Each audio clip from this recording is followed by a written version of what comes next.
Athletic, bold, and commanding. That is the Chevy Equinox EV. Look, the Ryder Cup's 3 weeks away. We're wearing all kinds of Ryder Cup merch. You're going to hear us get into this. European team has officially been announced. So we go deep into Europe against the United States of America, get that hype train going. Should they be as big of underdogs as they are? And it's all brought to you by Chevy. We got a little controversy about tees and like, should you be allowed to play certain tees and all that? Again, all brought to you by the Chevy Equinox EV. Yeah, Chevrolet has been on the ride with us for quite a good bit of time here, and it's been an amazing ride with them to see just how many people messaging us also that they're getting these new Chevy EVs. That's the biggest thing for me is like we've been talking about them, and now they're so much in our world. The Equinox EV is out there. You see it all the time now, as opposed to when we were first kind of talking about it. It was this brand new, limited edition. No one was having it yet. You could barely see them in showrooms. Now they're out there. So make sure you go check it out. That 17.7 inch diagonal touchscreen display is incredible. So make sure you go see it. And yeah, it's about to be Ryder Cup season. It's about to be hockey season. We're talking about tees, like you said, and there's a lot of debates right now in the golf world because everyone's season is kind of coming towards an end in the Northeast. So you could feel it. You could start to feel, not an end, but the summer's definitely about to end, and then fall golf comes. But fall golf comes and goes in the blink of an eye. You get the color change of the trees. You get that nice 65-degree round, but then all of a sudden, bam, it's freaking freezing. So you got to really harness it, and you got to know that it's there, and you got to really love it because it's going to be there, and then it's going to be gone. Before you know it, it's gone. Yeah.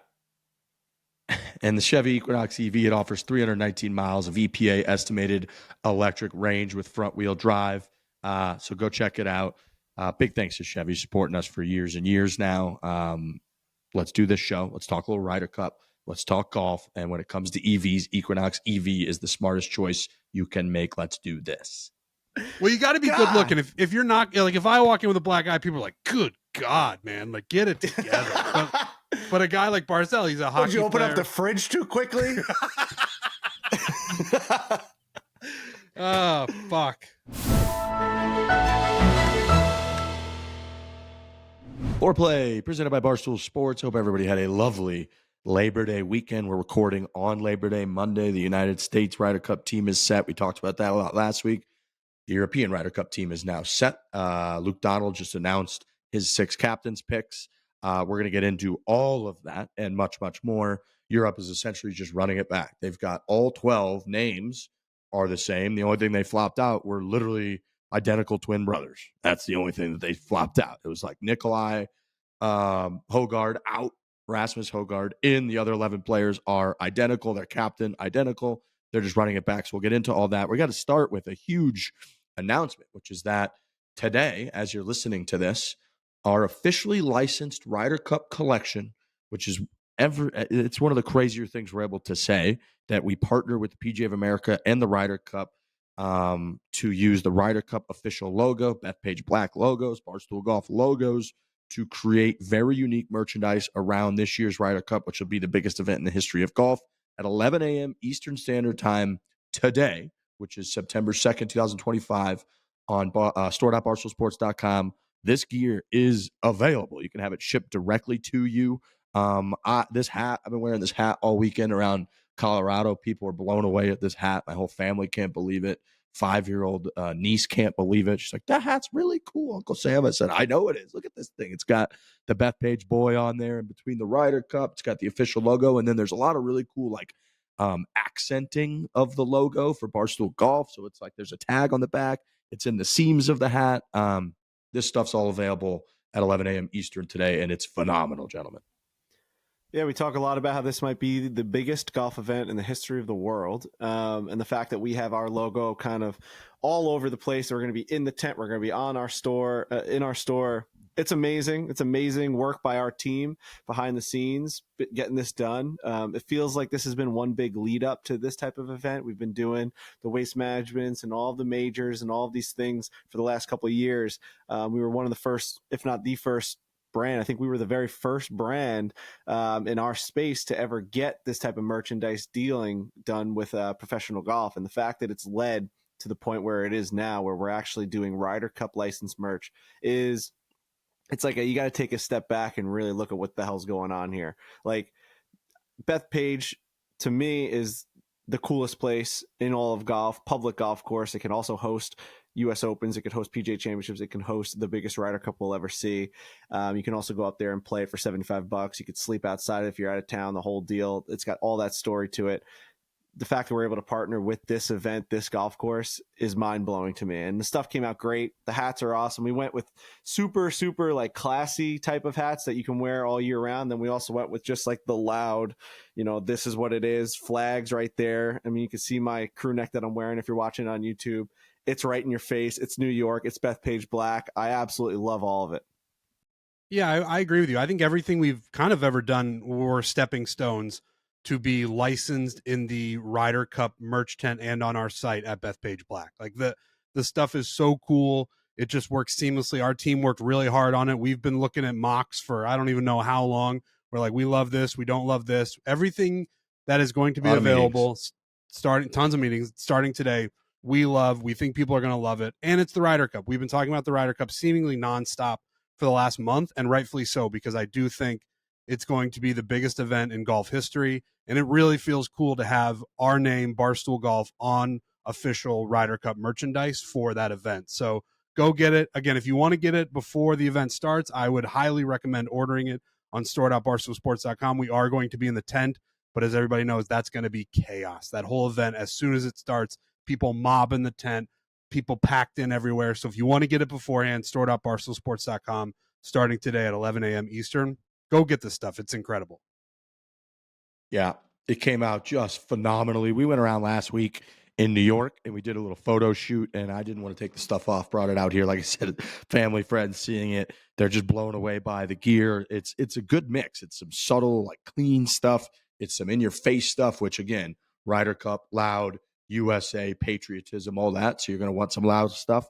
And yeah, you can order it online. If you do want to wait, we'll also have a lot of this collection and a few other things in the actual fan shop, the merchandise tent at the Ryder Cup at Bethpage Black. But to avoid all of that, to avoid the chaos, I mean, I'm sure they'll be more efficient about it. You would think with, AI now and the future of technology and logistics and everything, that they'll be able to get people in and out pretty quickly. But I've been to some spots. We've all been to some spots where people are like, oh yeah, it's like an hour and a half in the merchandise tent to get something. So to avoid that, if you want to go to the event, if you just want to rep Ryder Cup from your home while you're watching on television, having a couple of drinks with your friends, you can order it online starting at 11 o'clock a.m. Eastern today, which is Tuesday. So huge shout out to our merchandise team and to the Ryder Cup, and the fact that we're able to partner with them is nuts for us. Seeing the gear and the logo that we've sort of like worked towards for 9-10 years alongside the official Ryder Cup logo is absolutely crazy. My dad's never even been to a Ryder Cup, so I'm going to try to get him some tickets and go to the Ryder Cup, but he's never been there, yet alone, here we are with like our logo alongside the Ryder Cup logo. Is very surreal, and the stuff came out great. So make sure you check it out online. I think I have an announcement that might be just as big as us teaming up with the PGA of America with Ryder Cup merch. I can't eat dairy anymore, and I really just had to talk about that just really quickly. I'm out on I can't eat dairy anymore. I know I didn't mean to throw the show off the rails, but this weekend I've been eating ice cream and I've been eating a lot of pizza. I'm in New York City. If you're watching on YouTube, I'm still in my hotel room, and it just makes me shit my brains out. So I just wanted the listeners to know that I can no longer eat dairy. I'm starting to get out on dairy. I'm not going to say that I can't eat dairy, but I would say maybe a year and a half ago, Trent, we were doing this very podcast, and I was talking about how I think I have a little bit of like IBS situation where it's like I simply cannot eat and then go play golf without going to the bathroom. It's just I know I'm going to have to like have an emergency on the golf course. And my mom, who's a big listener of the show, who's here, hit me up and was like, "Have you ever considered like your diet as part of the reason for that?" And I was like, Mom, no, Right. I never like really thought about that. And the biggest thing that I've noticed is when I do cut out dairy, I just have to shit way, way, way less, which might seem obvious to people, but it was a bigger impact than I expected. Yeah, I mean it's a tough spot to be in because everything's got dairy in it, especially all the things that we like to eat: ice cream, Everything, pizza, cheese is just so good. So, I mean, I went and got that endoscopy and all of that stuff. I got the colonoscopy just to see. All my stuff came back that I am lactose intolerant, but you find out that like even though you're intolerant, like nothing really is going to happen. Like, yeah, you might feel like a little bit, you have to go to the bathroom and stuff, but like, it's just an intolerance. It's not like a deficient, it's not like something that'll kill you. Right. So that's why I just kept eating it. Like, I'm just like, I'm fine. My stomach like aches a little bit. I mean, I had so much ice cream and pizza yesterday. I mean, it is what it is. It just becomes a way of life for me. Like, I'll run to the bathroom, sure, but like, it's just, I'm not giving it up. Like, I've come to grips with the fact that I will not give it up. I'm not. I'm going to have a cheeseburger. I'm going to have pizza. I'm going to have ice cream. I have Lactate always now in my pocket. It's just something I'm going to live with. I do not care. I'm going to eat it. One life to live. I'm going to eat pizza. I appreciate that perspective because I think you're right. Like, it's just, it makes me uncomfortable. That's what it is. It's a level of uncomfortable that I don't enjoy feeling. Like, as soon as I eat pizza, or if I eat ice cream, or if I drink milk with delicious cookies, I just immediately have to shit my brains out. But if the reports are that it's not going to ultimately result in my demise, then if I can live with being uncomfortable, I can just keep doing it. I don't know if I'm willing to do that. I'm going to try to cut out as much as I can because, dude, 2 nights ago or 2 mornings ago, I woke up and felt like I was hungover. It was like I had a bender till 4 a.m. And I was like, what did I eat or what happened last night? And it was that I just ate a bunch of slices of pizza. So this is getting old, by the way. This is like, if you started listening to this podcast 10 years ago when we started, I don't even know what we were talking about. It was probably some crazy shit. But now this podcast has gotten to a point where it's like, I can't eat pizza anymore. Throw a couple Lactates in your pocket and let's just move on with it. Okay. You know? Like, I will do that because I want to continue. I'm not going to be at 0. There's no way I can be at 0 because, like you said, cheese is everywhere, dairy is everywhere. So I got to throw a couple Lactates in my wallet, and then I'll report back in a couple of months, I think. It'll change your life. Pizza's the big one. Pizza's really hard to avoid. It's so good. It's everywhere. It's easy. It's so every city. Good.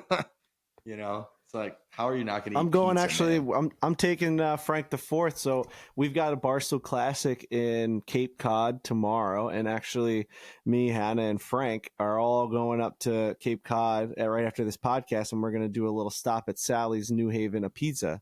We're going to do his first kind of trip there. He's not going to have any pizza. He's just going to watch us eat pizza. And that's just kind of like his life right now. He kind of sits on our lap and watches us enjoy life. But, I did the route and I'm like, we're passing Sally's. Hopefully it's open for Labor Day. I don't know if it is. It might be closed, but that's the plan. And like, you bringing a pizza has my mouth watering because I can't wait to have Sally's. It's the best pizza in the world. I don't care if I have to go to the bathroom after that. I do not care. New Haven is king. I know Dave said that a million times, but it is true, man. There's 4 spots there that are just off the charts in New Haven, Frankie? More? It's like New Haven, it's Sally's, Frank Pepe's, Modern, and Bar are like the 4 spots. There's like there's one that's got like there's another one out there as well. I mean, there's a bunch in that New Haven, East Haven area.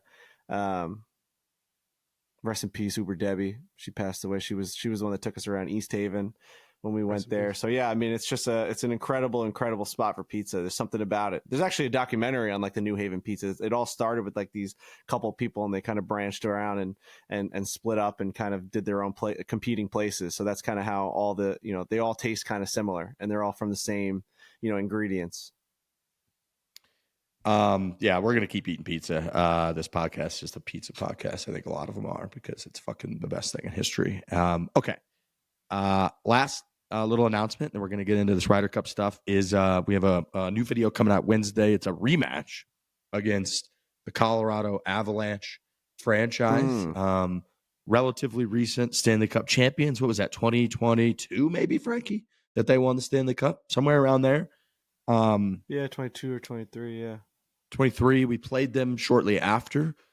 We shot like 17 under or something, or 15 under over like 17 holes, and they were like 13 under in that stretch, and we beat them the first time. We had a little bit different team. They had a little bit of a different team. So now we are running it back. We are at the iconic Rain Dance National, which is, of course, Trent Ryan's iconic breaking 90 course with the plaque and the whole shebang. And we run it back as a rematch leading up to the NHL season against one of the NHL's better teams over the last 5 years. Yeah, some good players out there too. I mean, they know how to play their golf. Devon Taves, Brock Nelson, their newest addition, which I know their whole entire fan base is super pumped for. He's their biggest offseason acquisition, and he didn't take that decision lightly. Like this was something. This is Brock Nelson signing with another team was like a massive, massive decision. This guy played his whole entire career on the island, one of the most loved players that we've had in my lifetime. And he's over there in Colorado wearing number 11. He's going after a cup. He's with his buddy Devon Taves, who was also a New York Islander.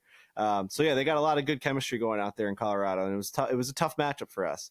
Then they bring in this guy I say this guy because I'm like, first of all, it's like, who the hell is John Michael Lyles jumping in on this in this match? And he's like the greatest golfer I think I've ever seen in my entire life. And such a funny guy. He's on their broadcasting team, 900 games in the NHL. We got to talk all history of his kind of career and his best moments and just stepping on the ice with absolute legends and the kind of career that he's carved out for himself. A short Indiana boy making it in the late 90s, early 2000s NHL is quite the story, and he's quite the golfer. So it's a really, really fun video. It's got the competitive juices going again. We're kind of getting these things going. We got the NHL circuit running. We're filming another one in the coming weeks against an NHL juggernaut team. So we've got our work cut out for us in terms of the NHL. NHL is revving up. There's hockey games at the end of this month, man. We are in hockey. We are in the approach of the new hockey season. Fresh slate, clean slate, 0-0. Nothing better than a New York Islanders 0-0 record. I love it. The possibilities are endless. You have yet to have anything wrong happen, and you are just so giddy walking into those arenas. God, I can't wait. Yeah, it is the circuit. We got a couple matchups coming up. The hockey guys are just fucking hilarious too. I mean, anyone I know, that's our secondary sport here.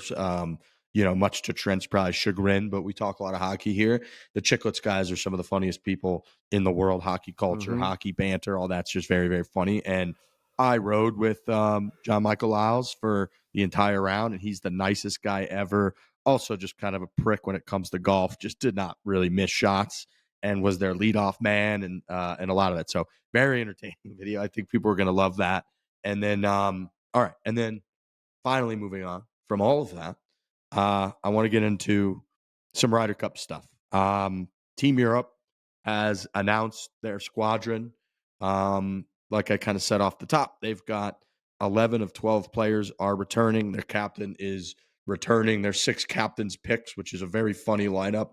A lot of this is, when you look at like they play more European Tour events. John Rahm is like 80th in the official world golf rankings, which is hilarious because I looked it up. He's 3rd in the data golf rankings. And so just comparing the two of those things is sort of captains pick the whole thing. But their captains picks are Ludwig, John Rahm, Matt Fitzpatrick, Lowry, Hovland, and Straka are their 6 captains picks. That rounds out just a pretty heavy hitting team with Rory, Tommy, Robert Mack, Justin Rose, Tyrrell Hatton, and Rasmus Højgaard made the team on points with a huge finish a couple weeks ago. Again, it's kind of running it back. But this team, which is amazing to me, this team on the DraftKings Sportsbook is plus 150. Team Europe, US is minus 145. Home soil has mattered immensely in the history of the Ryder Cup, but especially in the last, I guess, decade. It's pretty much just gone chalk on the home team winning, and none of the Ryder Cups have really been that close ever since we started doing this podcast. I think as Bethpage guys and as, red, white, and blue, like a not close one again would be nice for the home team. But I feel like it's going to be closer, and everybody thinks it's closer than Europe being plus 150. You guys feel like when you see that, do you think that's surprising comparing the two teams? Yeah, I mean, it's stunning. I was just talking to a couple of my buddies, and they're like, because everyone's going back and forth about these Ryder Cup picks, and now that the teams are set, we're trying to figure out who is favored in our minds. And like, you can't pick one matchup over another. It's quite literally impossible to sit here and be like, this team absolutely beats this team, or this pairing absolutely beats this pairing. I can't find one pairing that without a doubt beats another one. So like, how could they be plus 150? How could we be minus? That to me is shocking. Like Yeah, it's all got to be. It should be as close to a pick'em as you could possibly get. I agree. Yeah, that's all got to be based on it being on American soil. That's the only thing I can think, because it's, when John Rahm is one of your picks, and I'm looking at this Team Europe team, and I'll be honest, it makes me nervous, that team. Looking at the names on that list, the way they've been playing, the years that they've had this year. I don't necessarily agree with that line, but I can understand, and like Rick said, like historically, certainly in the last 10 years or so, when you have home soil, you got a pretty good chance. So I would imagine that line is almost purely based on the Ryder Cup being at Bethpage Black, because looking at Team Europe, that is a formidable opponent.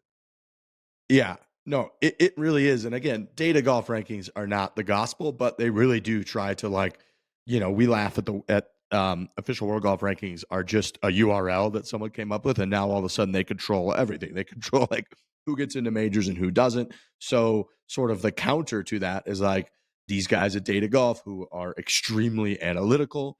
I'm a paying subscriber over there. It's a lot of fun to go through a lot of the different things that they do because they take all the data, all the analytics, and they're like, no, this is like what it should be if it was just reasonably based on like data and the strength of live and the strength of the tour and all of it. And you got Scotty Scheffler, number one, and then 2, 3, 4 in the world are Tommy Fleetwood, John Rahm, and Rory McIlroy.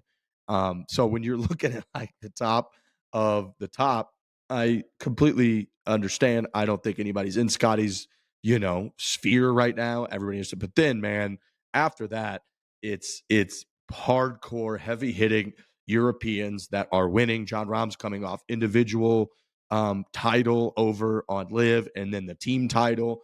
He played much better in the majors throughout this year. Rory, of course, at the beginning of the year was the new kind of this year's version of Scotty until Scotty became Scotty. 3 gigantic wins, including the Masters. Tommy Fleetwood just breaks through and wins and is probably the hottest player in the world outside of Scotty. That's why they've got him at number 2. So yeah, I mean, I understand home soil is a big deal.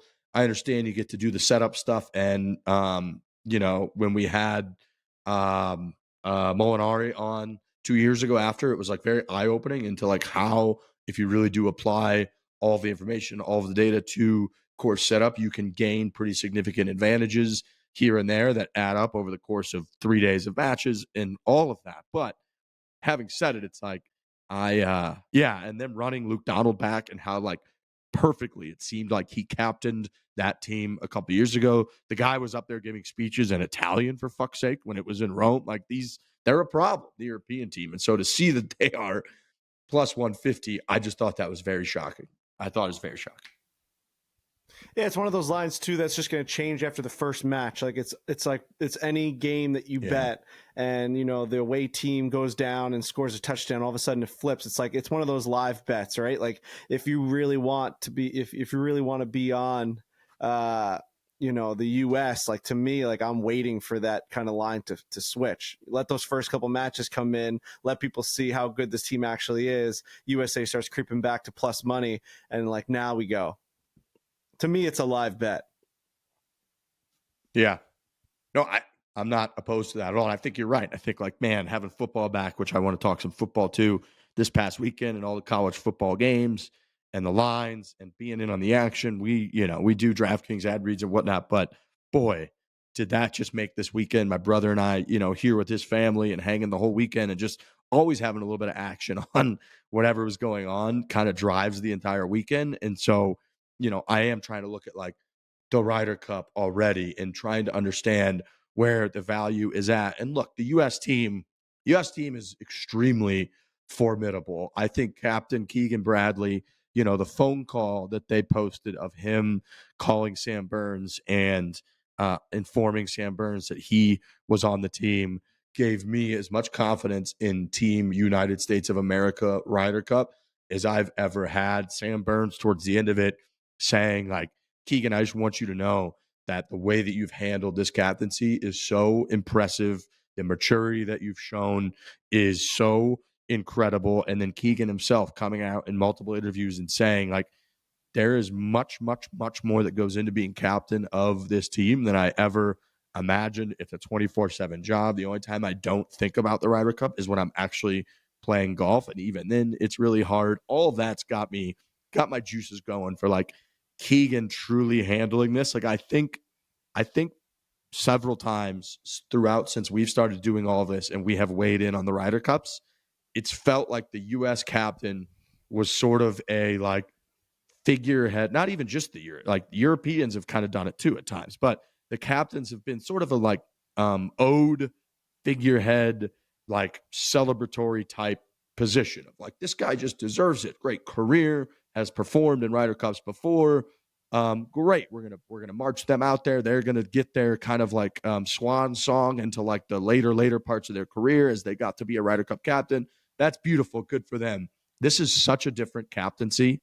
Yeah, I mean, the thing that the biggest takeaway has just been how fucked Keegan Bradley has gotten just by being picked the captain. It really is comical when you realize how unbelievably screwed this guy has gotten. Like, should have been picked the last time, was legitimately crying about it for like 4 years. Just he wouldn't unpack his luggage from the last time he played the Ryder Cup. The whole story, we all know it. Then, because of how insane that scene was in the Netflix show, they make a outrageous decision based off of purely just, public perception and social media engagement at the time to make Keegan Bradley the captain at like, what is he, 38 years old, 39 years old, still 39 something. Still playing at the top of his game, probably playing the best golf he's played in the last decade. I mean, this guy's playing phenomenal golf right now, winning tournaments, finding himself in the top 12 of the Ryder Cup standings, and he can't pick himself because he was picked the captain. When like you could just make him captain over his next 40 years of life. They chose this one at Bethpage, thinking there's no chance he's going to make it. It's just it's cruel, is what it is. It's cruel that this is happening to this guy because these were his two chances to make it. He was playing great golf the last 4 years, and he didn't make a single Ryder Cup team. And that to me is cruel. It's absolutely cruel. And he made the right decision, though. I think that this is the right decision. I think that we talked about it last show, so we don't have to keep going back and forth on it. But you can't be the guy that picks yourself and then doesn't come through. God forbid you lose that first match. You just become that guy where it's like, and we said it, it's just like growing up in any sport, backyard sports. You're at the schoolyard, you're the captain, you make like, or you're your coach's son. There's always just a little bit more pressure on you when you're just picking yourself or someone's picking you for some sort of reason. Like, sure, it should have been on merit and it should have been on like his actual achievements, but it was never going to be looked at that. It was going to be looked at as like he just picked himself if he didn't do well. So that he made the right choice. I think it's all on the team now. We've got 12 great guys that I feel confident in, and it's going to be a battle. It's going to be an absolute battle at Bethpage. There's no one way that I could see this thing going. It's going to come down to the end, I bet, and I can't wait to be there and see it. I really can't wait. I mean, I appreciate the way Keegan's approaching it because he could have just, even when he got picked as the captain and, he's obviously got the 6 choices that he can make, if he had just been like, no matter what, I'm picking myself. But I think what he found is that the captaincy of the Ryder Cup does take a lot of time and a lot of effort, and there's a lot that goes on to it. If he had then picked himself, even with all of that knowledge, that is the wrong decision because he's clearly just like, I want to play on a Ryder Cup team so bad that like, I don't care what it takes to be the captain. I just want to play on the team. I think it took real maturity and a lot of just like, man, I like you're saying, Frankie, he clearly wants to play on these teams and play in these events, but he was like, I'm the captain and that's what I'm going to be. And I'm going to lead this team. And I do think, and Riggs has said this before, where it's like, if he wins this one, he could be the Ryder Cup captain for the foreseeable future. So there's a lot riding on it. And I like that this is pretty much a pick'em. Like in my mind, this is a pick'em regardless of what the lines say. And for this to be the event that we think it's going to be and how big it's going to be and how many eyeballs they're going to be on it, it's exciting, man. I'm ready for it to start. Like we're still 3 weeks away, maybe more. And I'm just ready for this fucking thing to start because it is going to be fucking crazy. Think about the self-restraint it takes. That's what I'm saying. Not pick yourself. Like there's, I would say, one life to live, right? Like at some point, like every day you live on this earth could be your last one. So like you're supposed to live it to your fullest. And you're supposed to have this outlook of like, I want to take everything that I have here and live it to my fullest potential because it's my only chance to do it. At some point, the lights are going to go out. And Keegan Bradley found himself in this position to choose himself to do the thing that he wants to do the most in his one life. The thing that he wants to do the most is play in the Ryder Cup.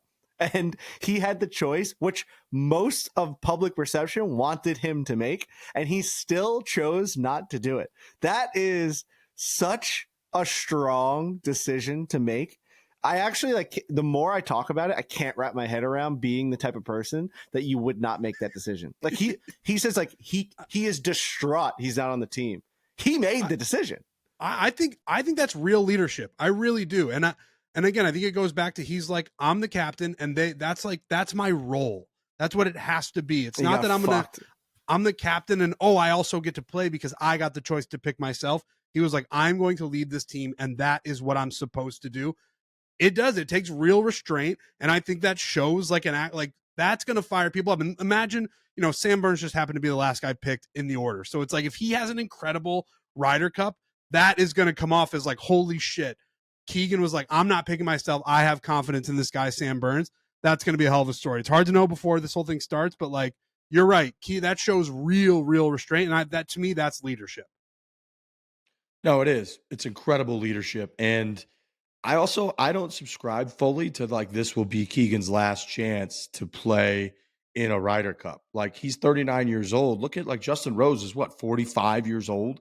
And like, I just think that we oftentimes get this, like, this is his last chance type thing. Hell, he could be really good and one of the better players in the world till he's like 46 years old. He's only 39 right now. So hopefully he does get another chance. Cause I do think a lot of people the last week, the narrative has been like, if you really look at it, Keegan kind of got screwed out of like playing in the Ryder Cup. 100%.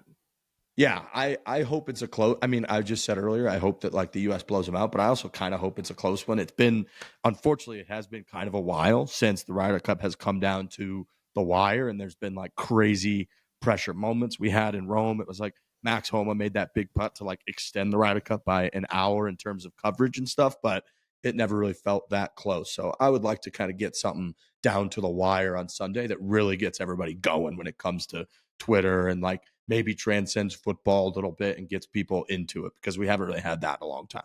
Yeah, it's starting to rev up here on Long Island. There's a lot of people asking for tickets. There's a lot of people figuring out how they're going to get in, sneak in. People talking about walking through the the park or like the forest area over there, and they're going to go through the trails. I'm like, you're not getting in there, man. They probably got freaking SEAL Team 6 blocking off this golf course. Everyone's like, we're going to go to Stu Finer's house. It's like, you ain't getting to Stu Finer's house. Like, I don't know. When these big events come to Bethpage, it's insane how tight it gets around there. Like, you can't even access the road. Like, it's such a populated area here in the middle of Long Island that, like, it's amazing they pull this off. The logistics, having hundreds of thousands of people come to this golf course, going through all these roads and all these towns. And I mean, it's just like a community, right? Like, it's nuts. It's not like a metropolitan city. You're just going through like Bethpage and Farmingdale, Long Island. You got all these people getting bussed in. Where the hell are they parking? Where are they getting shuttled from? It's nuts. There's no land out here. There's like nowhere to go. Everything's a house. Dude, logistics teams are the most impressive teams in the world right now. They're building cities, getting people in and out, all the signage, all the parking lots, all of that. Like, I know that might not be the most riveting thing to talk about, but when you go to these places, dude, and you see all that goes into that, it is shocking they don't mess up, and there's not just like an easy pathway to walk in for free to the Ryder Cup. Right. Golf courses are 9 miles long. I mean, it takes up, this particular one takes up like 2 to 3 different towns, and I think 2 different counties. I think half of Bethpage is in Nassau County and half of Bethpage is in Suffolk County. There's so many entrance points. There's so many places to go. They're blocking off so much of this land. It's crazy. And yeah, it's just, it blows my mind. And you can actually drive right through, similar to like Shinnecock, where you go like Tuckahoe Road. There's a road that you can go right down, and you can actually see and stop right now today and look at 15, 16, 17, and 18. Yeah. We actually did it yesterday driving home. My sister lives in Farmingdale, so it's right there. And we're like, oh my God, they're 3 minutes away. Drove right by. You see all the grandstands up. it is such a cool feeling to see such a familiar place turn into that. I mean, this is not the first time. Obviously, we went to the PGA and we've been to like the Barclays there and the U.S. Opens and stuff. But no, it sends shivers down your spine. It really does. You can't believe that that's Bethpage, because the grandstands are just a little bit different for a Ryder Cup.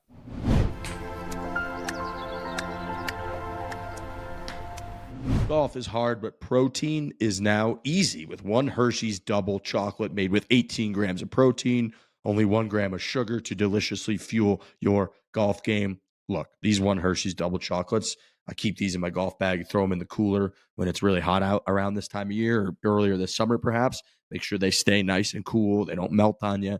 And they are just absolutely delicious. And they get all that protein. You got to have protein, building blocks of life. These things are the perfect golf snack.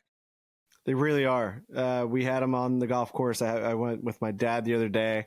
He couldn't believe how tasty they were, and then also just how filling it is. It really gets you from where you really need a snack. You're out there, you're sweating, you feel a little bit fatigued, you feel dehydrated, you feel hungry. You grab a 1 protein bar, you have that double chocolate. It's 18 grams of protein, 1 gram of sugar. You have that, and you feel just so much more solid, ready to go for that back nine, whatever it may be, whenever you want to crack that thing out. And then it holds you over from the golf course to your next meal. It's such a filler for me on the golf course. Like, and I don't have to eat anything unhealthy out there. Like, I don't have to go get a hot dog. I don't have to have a cheeseburger. I have that 1 bar and I'm ready to rock. It keeps me solid. It keeps me going. It keeps me energized. And yeah, it's been great. I keep them in my golf bag and I throw them right in that little cooler on the golf cart. Perfect. Protein just got delicious. Make sure you buy the new one Hershey's double chocolate protein bar on Amazon. Protein, again, just got delicious.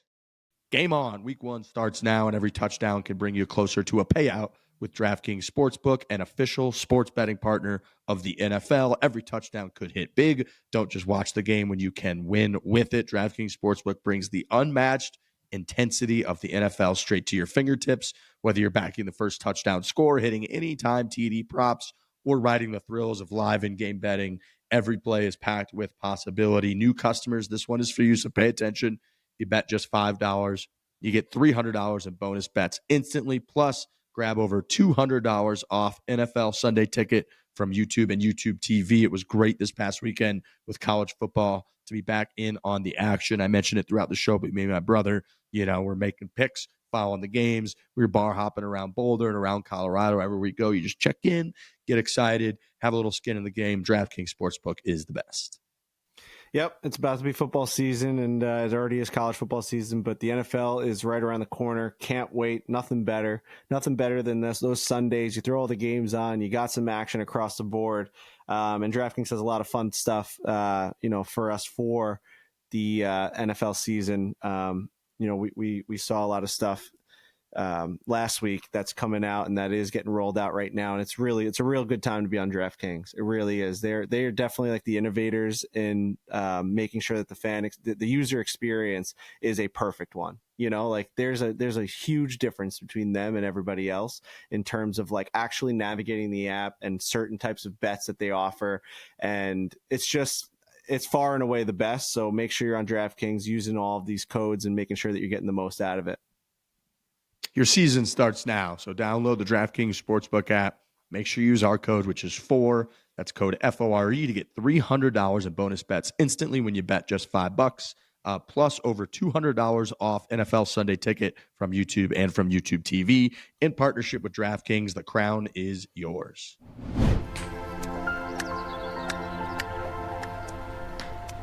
Another thing on the Ryder Cup that I put on my little notes here is I love seeing that I believe 10 of the 12 players on Team USA are committed to the Pro Core Championship, which is like in a week, a little bit like a week and a half. If folks recall, a couple years ago, it was a big talking point that none of the United States players played in a competitive environment for like 5 weeks leading up to the Ryder Cup. And then they showed up in Rome in the most hostile environment, intense environment that you play in all year, and just obviously got the doors blown off us.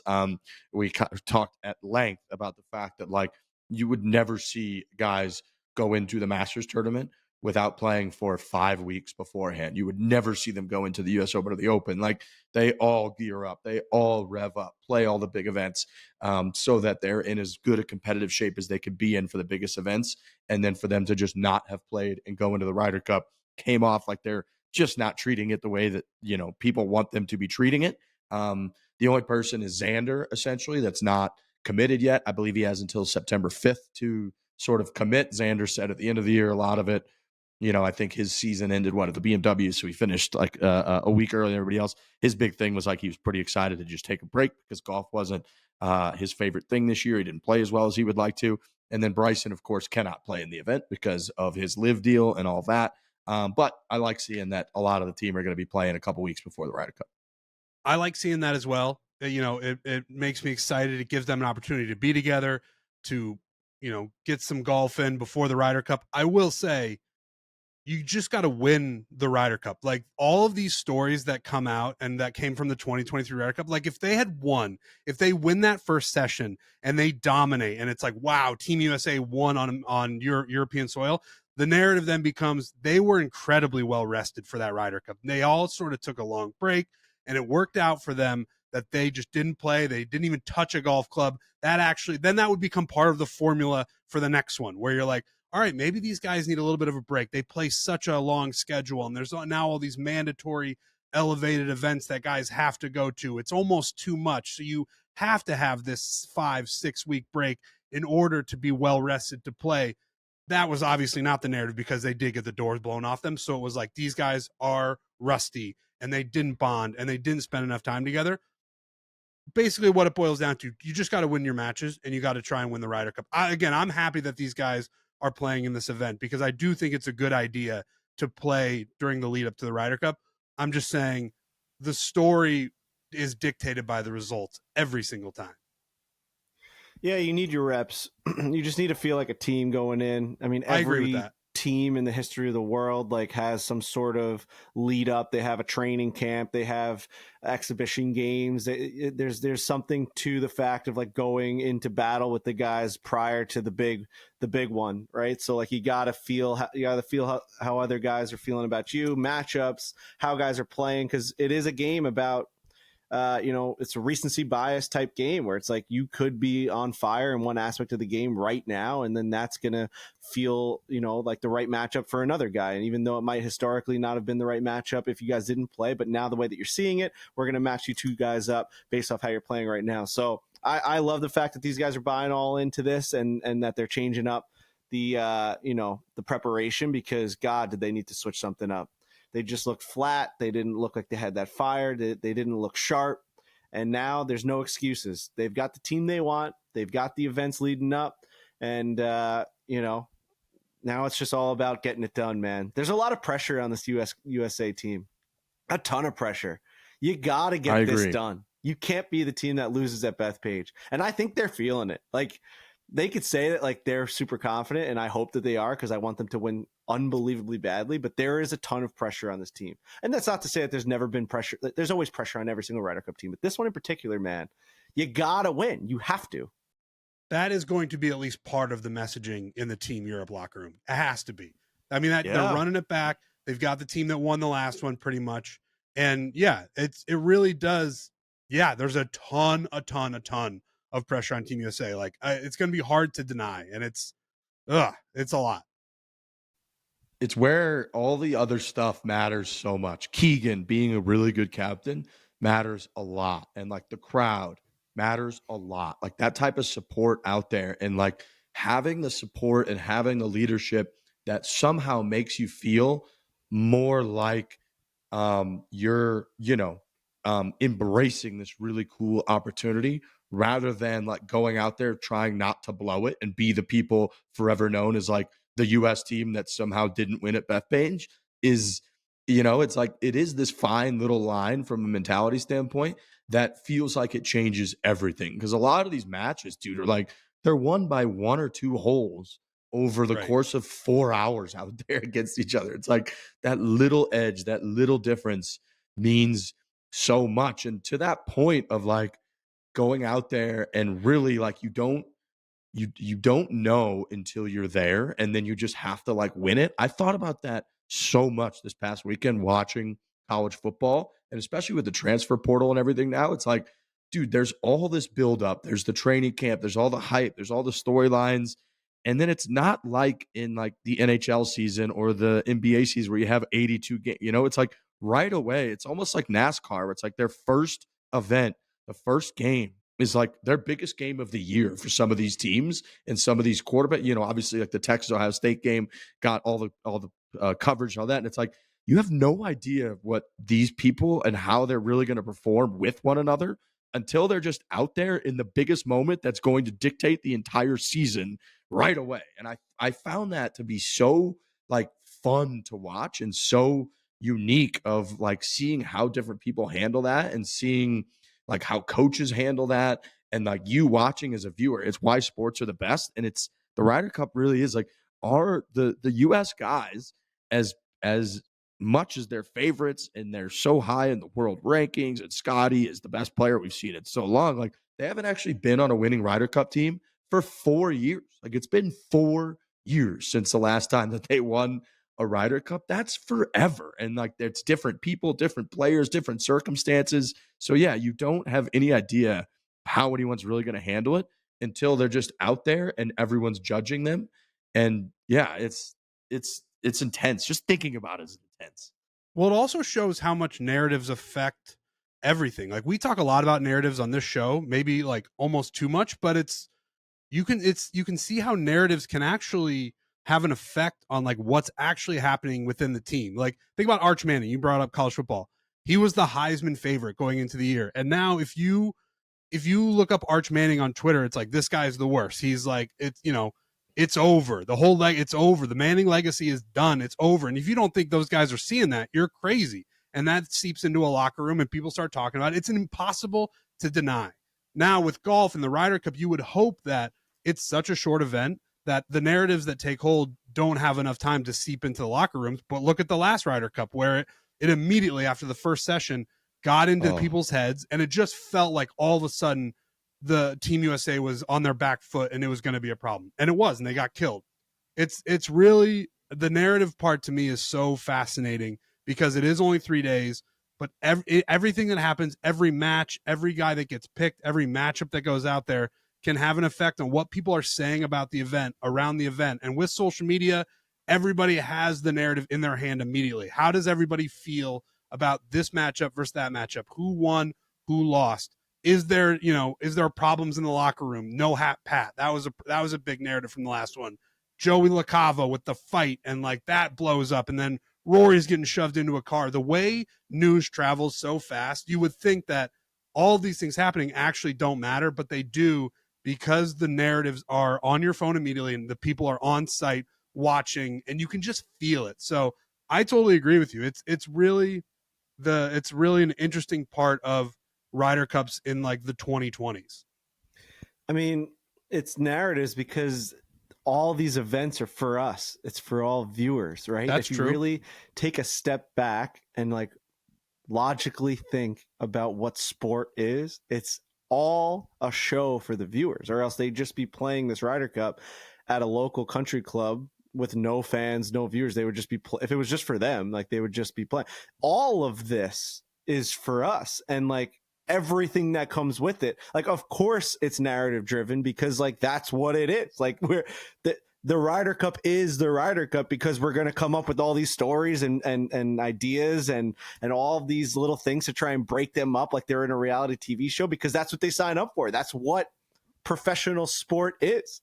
I say it all the time to my hockey friends. I'm like, they're like, you're just like a fan. I'm like, if it wasn't for me, you'd just be playing in your freaking in the pond behind your house. Like, of course it's for the of course it's for the fans. Like, of course John Tortorella has to answer, his press conference stuff. He can't tell them to go fuck off. Like, what else are you doing? What is it for? What are they actually playing for then? Like, it's just like, of course we're going to come up with all these storylines about Keegan and all these things. That's just like what sport is. That's why there's 100,000 people going to Bethpage. It absolutely is. And it's just crazy how fast it all happens now. Like it used, you talking in the 70s, like all right, something happens in the Ryder Cup, and then the newspaper man has to go back to his typewriter and go, and it gets published the next day. Now, anything that happens, it's on video and it's on Twitter maybe 3 minutes after it happens. It's just the narratives happen so much quicker and they form and people feel it. Like, as much as people want to say, like, the things that happen on the internet aren't necessarily speaking for the majority of people, that is wrong, especially like at an event like that. Everybody's on their phone, everybody knows what's going on at all times, and it's the rate of speed at which it all happens and the narratives form are much different now, and it just takes a hold way faster. Like the public perception of course the players care about the public perception of something, because that is really the only thing that is like real about the event, is the public perception of it. Well, does that make, like, I'm trying to like really, like, I can't really put it into words as to like what I'm trying to convey, but like people caring that you won a Ryder Cup is why winning a Ryder Cup is so important. Like us putting so much gravitas and emphasis on the Ryder Cup is why playing and performing there means so much, right? So like, of course they're going to care if like they feel like the public perception is, hey, something's wrong in this locker room. Of course it's going to get in there. Like, and that's why like Keegan made his decision to not play, because like, God forbid, if he puts himself in, the public perception of like picking yourself and not playing well and then picking yourself over someone else, like that, it's all meaning, it all comes from that feeling of like, what is everyone going to think about this?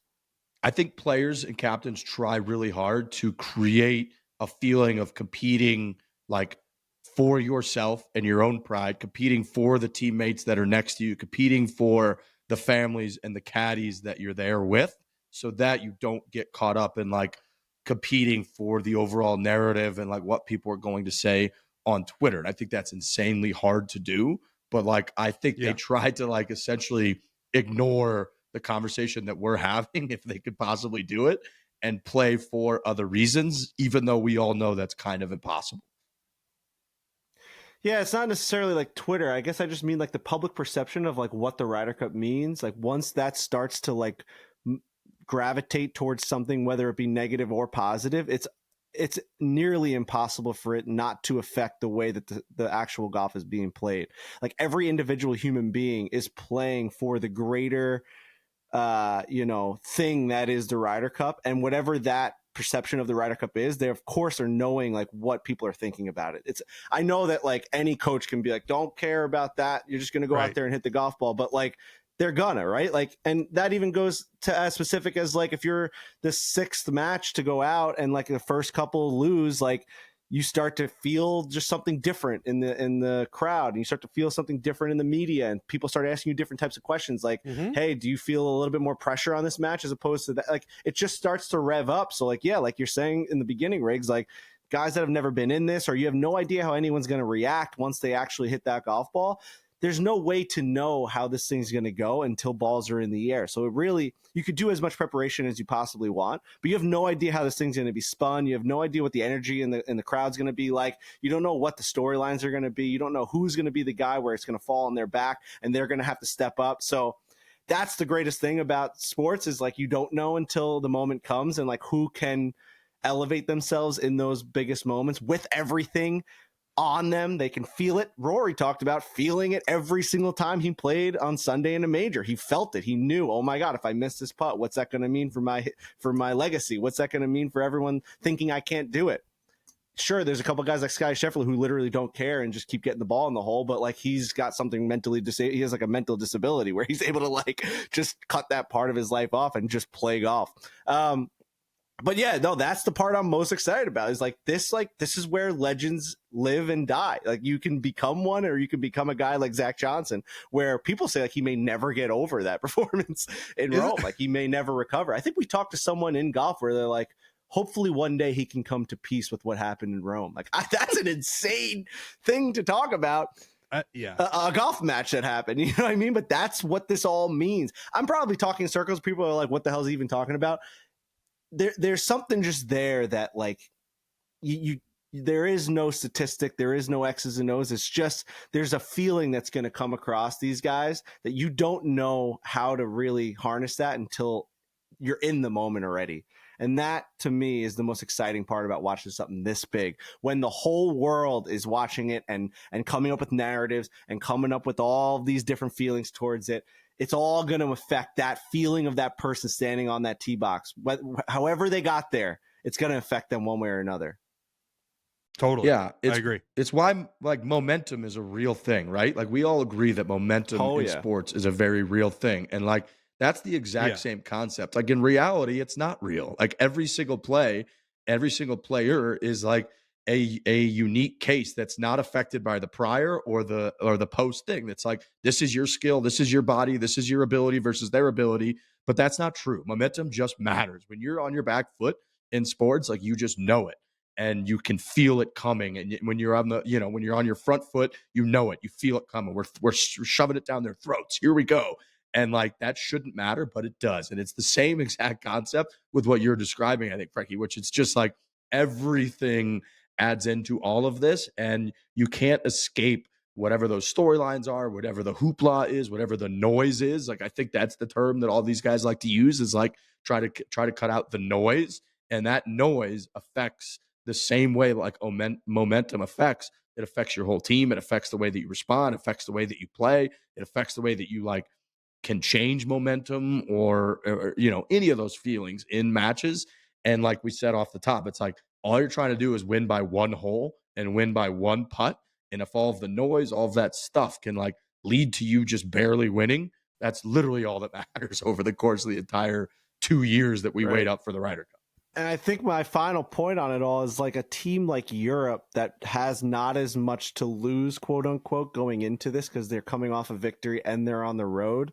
That's where all that noise and all of that momentum and all of that, narrative talk just makes it's like not nervous, but it's the thing I'm keeping my eye on the most with Team USA, where I keep saying there's a lot of pressure on these guys and how are they going to thrive in it? We're not going to know until balls are in the air. But that's something that when you're looking at the line on DraftKings Sportsbook, like there's a lot that's going into this U.S. team, a lot. And I know statistics show that they have the better team. And I know that world rankings and all these things show that they have the better team. There's a lot that cannot be quantified by a statistic or a green and regulation percentage or a fair, like there's a lot that's going to go into this thing. So, and I'm not breaking any news by saying that. I'm just describing like what feelings are and like pressure is. But that, dude, maybe they do quantify that into the line. Maybe they have some sort of statistic for that shit. But to me, man, this is a pick'em. This is a pick'em if I've ever seen one. I have no idea who could possibly win this thing. You are right. Like when you say it's going to change as soon as like whoever tees off first, like if it doesn't land in the fairway, it's going to it's going to change immediately. And it's so slippery.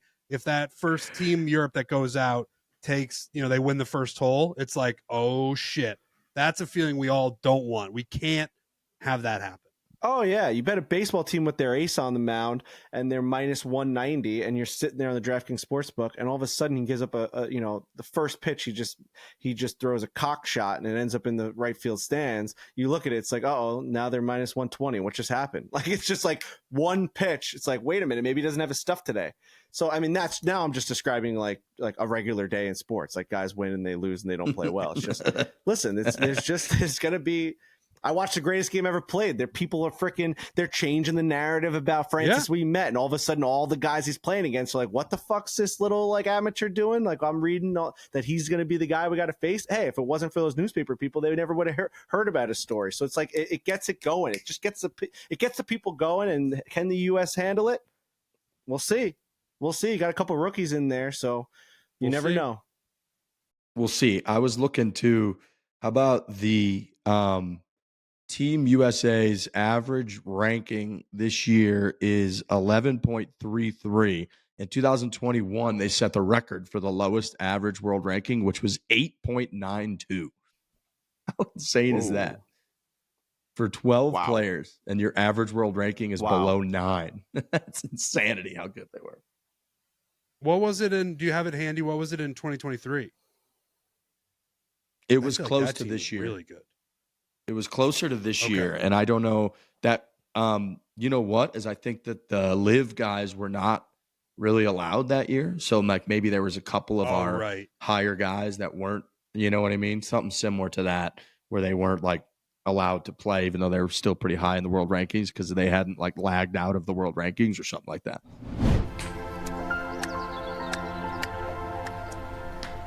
This golf season, are you looking for an easier way to get on the course? I bet that you are. We've got you covered because the Barstool Golf Time app makes it easy for golfers to find the best tee times at the best prices. Stop searching all over Google for your next tee time or going through the hassle of calling courses.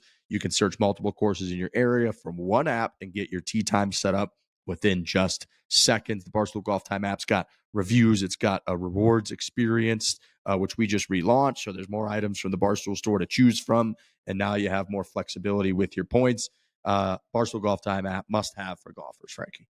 Yeah, I said earlier, but it's about to be fall here in fall golf quickly because we had a full week here of 70 degrees in New York. And you just feel like that weather's starting to change. There's nothing better than going out there, playing some public Northeast golf, getting on the Golf Time app, making sure you get the best, tee time, the best deal possible. And the best part about this app is that you have all the reviews, the most recent reviews, photos, so you can really see what are the course conditions, how is it doing throughout the summer, is it worth it to go to this place over this place? So make sure you download the app. We've got a bunch of rewards if you play a lot and log a lot of tee times on the app, you get rewards. So there's a leaderboard, there's a lot of social interaction on there as well. So make sure you get involved. It's the best way to get tee times.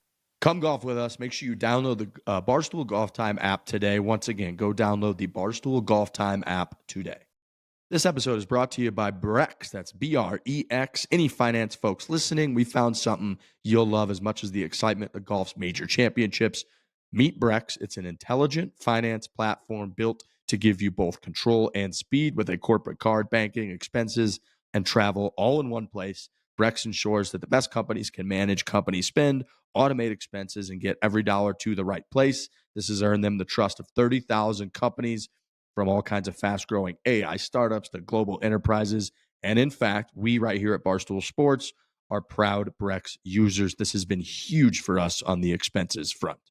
Yeah, it has been. We've been kind of moving and grooving, and we've been all over the country and taking a bunch of flights and hotels. So this actually reminds me I got to hop on Brex and do a lot of different expenses. And it's not a daunting feeling because I know that it's going to be as simple as a couple of clicks and I'm going to get this money right back into my account. So it's a great feeling. Actually, you get replenished with stuff that you spent on the road. And for us as users of it, we really love it. We had another company that made things a lot difficult and confusing at times. So the fact that we have this now, it's clean living in terms of the expenses. So if you're in the role that at your job where you could put this platform into use for the employees at your company, I would highly, highly recommend it because it has been such an easy app for us to use and we absolutely love it.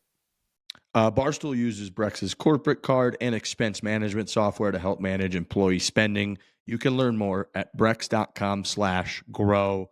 Again, that is brex.com/grow.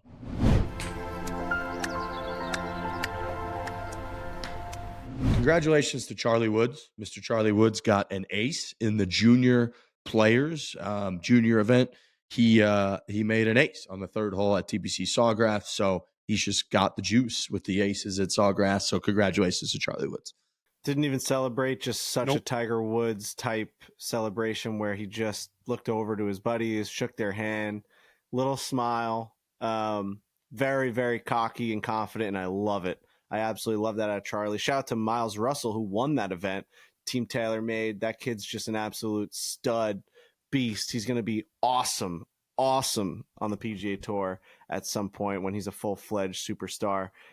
Just know that we knew this coming in because we've seen this kid hit. We've heard people from TaylorMade talking about this guy since he was freaking like 14 years old. I think he's like 16 at this point, and he's just like lighting up the amateur circuit. So shout out to them. That's a really cool event, that junior players at Sawgrass. Yeah. Awesome event. I saw, shout out, you said Miles, Charlie Woods lost by 16 shots to Miles Russell, who, won the event, I think by a couple shots and just absolutely dominated. So absolute stud over there. I wanted to ask Frankie, I'd like to hear about your U.S. Open tennis experience. Oh yeah, I forgot I went to that. I mean, really, really, really fun. It's just insane that that's my first time ever going there. Just the build out inside that kind of park where you got all these mini arenas surrounding the one big Arthur Ashe Stadium. I was blown away by just the build out because I mean it's open I assume for 2 weeks a year, 3 weeks a year, and it's similar to the Masters where you're like you can't believe this stuff really exists for just this one event a year, and you're like it's insane the build out that they build, and the restaurants and all the food and the honey deuces. Have you ever had one of these honey deuces? Dude, I watched a video on the honey deuces. They sold 550,000 honey deuces last year. And I think they're expected to sell like close to 700,000 this year. They're like $23 a pop. And the crazier thing is that I watched this video on the melons. So the honeydew, the actual melons, they take 3 melon balls, they throw them on a stick, and they put it in your honeydew, and it's supposed to look like tennis balls.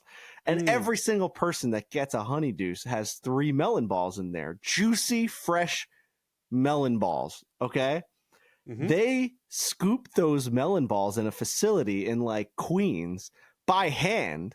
They don't have a machine that just gets the ball and takes a melon and scoops out 3.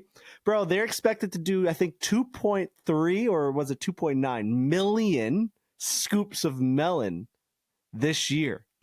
And they showed the video, and it's like a couple people in a warehouse doing it. And I couldn't stop thinking about it. They're just sitting there with a little ice cream scooper, and they go 1, 2, 3, and they throw it in this container, and then they do 1. The word million that came across my desk, 2.3 million. I couldn't comprehend the rest of my day after seeing that statistic.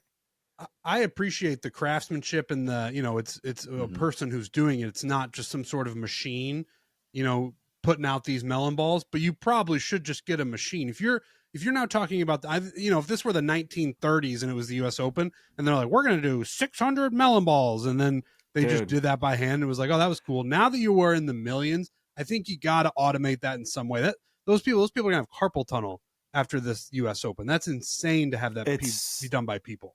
Truly insane. So yeah, I mean, the drink was good. I will say, I think that hopefully it was.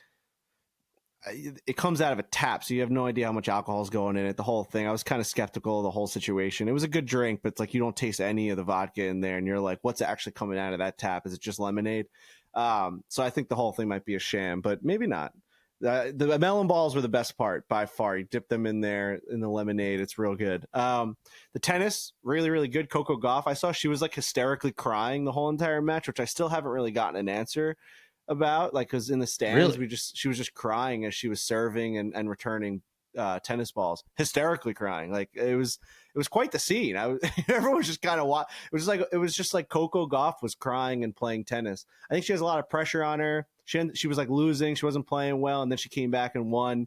It was awesome. Coco Gauff reveals that she had a panic attack when she broke down on the court at the US Open. Okay, that happens. Damn. For people that were just watching it, like not knowing what was happening, we were like, why is Coco Gauff crying? But yeah, she had a panic attack. So yeah, we saw Coco Gauff, and then we saw Tommy Paul after, and we left after the first set of Tommy Paul, and it's probably the best thing I've ever done because he played until 2:15 in the morning, and we left at like 10 p.m. I mean, sure, like I would love to watch tennis all the way until it's until it's done, but that was like one of the longest matches that will happen at the US Open this year, and I just wasn't prepared to stay for that whole entire thing.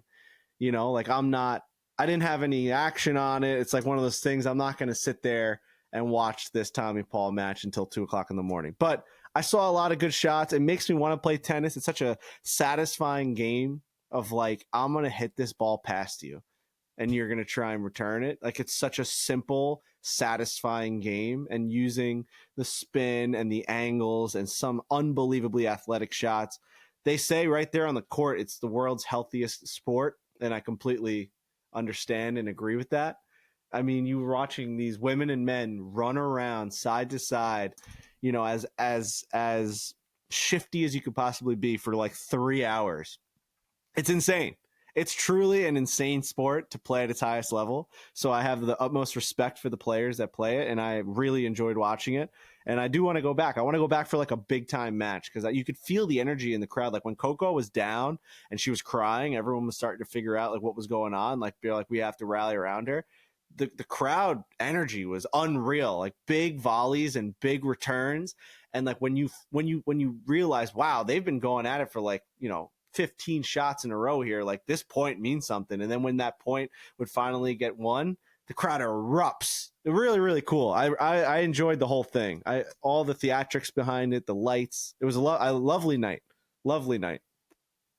Yeah, tennis is great. Tennis is, I think, a lot of the reason you get so much drama is because it really is one of the only sports where it's just mano y mano in the most straight up way that you can have. Like we're usually into team games, even golf, which is a very individual sport. It's like you against the course, kind of. It's never really you against other people, except for the Ryder Cup, which is why we get so hyped up. Tennis is insane. Where like you walk out together, and it's just like I'm literally going to try to muscle this ball past you for the next 4 hours or whatever it is. It's pretty fucking nuts that it gets that straight up. And I guess you see why people get so heated. Like we had screaming matches. We had people losing and being like, you're classless after they lose to like the other people. It's pretty nuts, some of the shit that you hear in these tennis matches. Ryan Richardson, can you pull up I think the Islanders put it up on their Instagram, but Matt Barzal was at the US Open the same night I was. Oh. And I saw him. We met for a drink and we just, were recapping what we were seeing, and just look at this guy. And I was looking like a dirtbag at this thing. Look at what this guy looked like. Pull him up. Matt Barzal is made to be at the US Open. When I saw him walk in, I went like with my wife and like sister-in-law and brother-in-law. We're all looking up at him.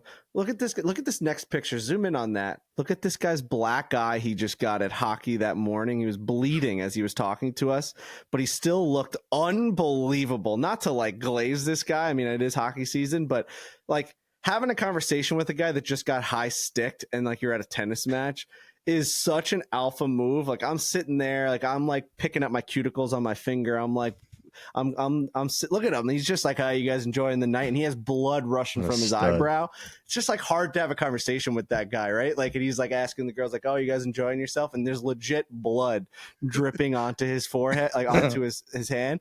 Like that's like a cool thing, man. Like that goes back to like ancient times of like warriors, of like you're just having a conversation with a guy that just got out of like the arena and he's like bloody, and I'm like, counting corn shekels or whatever it is, like in my hut. Like this guy just got done with sport, and I'm like, dude, I've become real good buddies with the guy, and I love him, and it's like I can't be around him in times like that. Like it's really demeaning and demoralizing to be speaking to another human being who's younger than me by a significant amount of years, where like I'm like nervous to be around him when he's bleeding all over the US Open floor. It's like, that's a cool thing that I don't know. It's just something I wasn't prepared for. When he's like, hey, you want to meet in the lobby? I'm like, all right, yeah, we'll bring the whole family to see him. And he has blood dripping out of his eye. I don't know. There's just something about it that like, as humans, like he just wins everything about that battle. It's just insane. Of course. And I picture Hannah and her sister giggling, just like, because it's a good looking guy and anything they say is perfect and great and hilarious. And I like Matt Barzal as well. Hilarious. He's got, he's immediately the funniest guy in the world, which I get. It's just, there's something to, being a good looking individual, and no one on this podcast can relate to that at all. But I watch it happen. If you ever see like a good-looking guy, or a guy with a black eye, a professional athlete, start talking, and it's just like everybody around is just everybody's lighter, Everybody's like, everybody feels honored to be in their presence, and I get it. I love it too. I'm giggling too if Matt Barzal says something or another good-looking guy says something. I'm giggling. You walk in with a black eye, people start giggling, man. There's something about it, dude. Well, you got to be good looking. If you're not, like, if I walk in with a black eye, people are like, "Good God, man! Like, get it together." but a guy like Barzal, he's a hockey player. Did you open up the fridge too quickly? Oh, fuck! I'm on. This is not related, but a little bit. Like, I somehow got stuck on Jacob Elordi TikTok, and that guy. Motherfucker. Holy shit, I don't know where he was. He might have just been like walking to the grocery store, but he wears the greatest outfits ever, hot guy. And you go to the comments and the girls are just like, good God, man. It's just a different life. Those people, straight live. The podcast, good-looking by the people. way. Straight podcast. Yep. I'm married It to a is a woman. straight podcast, Heterosexual. but bro, it's objective. It's not a thing where it's like male, Oh, yeah. female. It's just like, oh, that guy clearly has a perfectly symmetrical face, and people are going to start giggling when he's around for sure. I'm straight enough to admit when I see beauty. You know what I mean? Like that's to me, Yep. like I'm just like I'm a rational human being. If any course. male, female, whatever it may be, I'm like, that's a good looking person. And yeah, Jacob Elordi really knocks your socks off when you, what movie did I watch? What's the one where he freaking like, when that weird guy drank his bathwater? What's that one that came out? Oh, what is that called? I watched that fucking movie. I remember I told you it legitimately made me walk around my house after I watched it. Yeah, it made me not watch it though. Your review made me not watch it. What the hell was that movie, man? Saltburn. Saltburn. God, really good looking dude in that movie. But yeah, that got a little too far for me in that part. Oh, that movie He's is drinking the bathwater. bathwater. It's something I don't think I could watch. But You guys see this Harry Potter news that's coming out? Because like now they're coming out with that HBO 10-year run that they're about to go on, and they have a whole new cast. And Christopher Columbus, the director, which is always a funny name, the director of the very first Harry Potter, and he's made a bunch of movies. He made Home Alone and Home Alone 2, which he said Home Alone 2 is the better movie. He's been talking a lot. He's been giving out a lot of quotes, Chris Columbus. But he said, and I actually kind of understood where he was coming from, where he was like, all right, so we made Harry Potter, and like that's what it is, right? Like we took the books and we adapted them into movies, and like we came up with these characters, and they'll live on forever. Like our version of Hagrid and Harry Potter and Hermione Granger and everything. These are just like what will be synonymous with these characters that we came up with. Then I see that they're coming out with an HBO show that's going to go more in depth into the books and show way more characters that we were able to show, and like really touch on things that he wishes he could have, but you have, call it 20 hours of content, and you have to break down into 2.5 hours, which you got to cut out a lot of stuff. So he's like, I'm all on board on it. And then he goes, I'm seeing all these photographs of these scenes that they're taking in London, and I see like a Hagrid and Harry walking down the street of London, and like Hagrid in this new HBO doc is wearing the same exact outfit that we legitimately like took 2 years to like craft for our Hagrid. And he's like, at some point, like, what is the point of just remaking exactly what we made? Like, I thought it would be a different spin on things, or like a different angle on it, or like your Hagrid would look different than ours, because like then yours would live on to like have that type of look, where it's like two people read a book and they have two different two different imaginations of what that character looked like. And that really like that had me thinking. I mean, I'm super excited for it because I'm a Harry Potter head. Like I'm a Potter head. I love it. I love the whole entire world. I love everything about it. But it made me think, like, if I am that original cast or the original creators of the movies, it's like, what are we actually doing? What are we trying to accomplish here? Just like remake exactly what we already made, or should it be a totally different thing?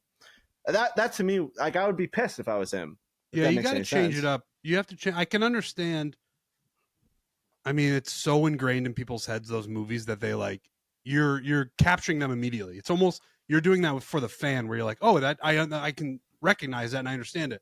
But I'm with you. If you're going to do it, if you're going to make a remake or whatever you're calling it, you got to change it up. I think you got to go almost fully the other way. So that would annoy me. Certainly if I'm Christopher Columbus, that would annoy the shit out of me. Yeah, I agree. You got to go wildly different. Like, get dark early, you know what I mean? Or something. Whereas, like, I feel like the first three, the first time around, were pretty playful and like children-y. And then obviously the writing and all that gets a little darker. But I agree, dude. Go a completely different direction. That's very disappointing. Yeah, and they say that they're going to go like a more real world feel, which I guess will be their different take on it, where like it's not going to have the glitz and the glamour of like fake, like they say that the magic is going to look very real. It's going to be like a realistic feel, like it's going to have that HBO spin on it, where it's like a little bit darker tones and a little bit more like earthy feel to it, as opposed to like the colorfulness of everything, which I guess is going to be their take on it. But I don't know, to me it's like, I'm super excited to watch more Harry Potter content, but I wish that it was like a new story, like a new group of people at Hogwarts, or like the story of how Hogwarts came to be, or like, you know what I mean? Like Like all of that stuff to me would be way more interesting because it still would like honor all of the characters that I fell in love with and like all those actors that like that's their life's work. Dude, like the Hagrid that played Hagrid, he's now passed away. Like he is Hagrid. So the fact that they're like just picking out another one that looks exactly like him is to me a little bit disappointing. Like just see another story. I'd fall in love with that other story. Same with like Game of Thrones, and now you have House of the Dragon. Like we're all kind of into that other story now. Like we're not just remaking Jon Snow. Star Wars like, is a perfect example of that. They've just taken the Star Wars world and just dove into different parts of it. Yeah. Whether you got like shows like made a Andor new Luke Skywalker. Like, come on, dude. Like that's fucking crazy. That's crazy. If you got the IP, just dive real deep into the other. And I mean, I guess at that point you kind of have to, because I don't think it's like the books don't say like if you were to do the background on Hagrid or if you do the back, like I don't know if that exists, but you just got to make it up. That's all made up. You make it up, man. Just make it up.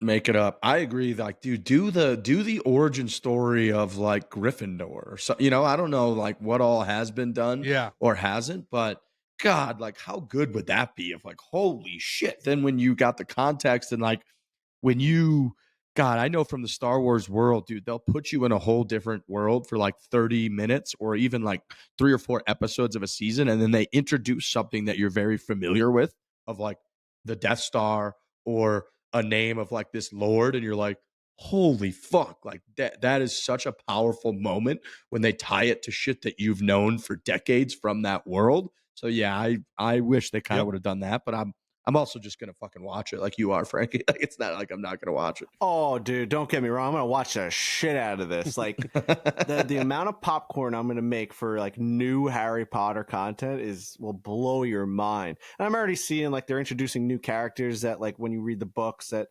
they're in there. So it'll be different. But yeah, I was just more sad for my guy Hagrid. That's really what it was, and Chris Columbus. But the director, not the other guy.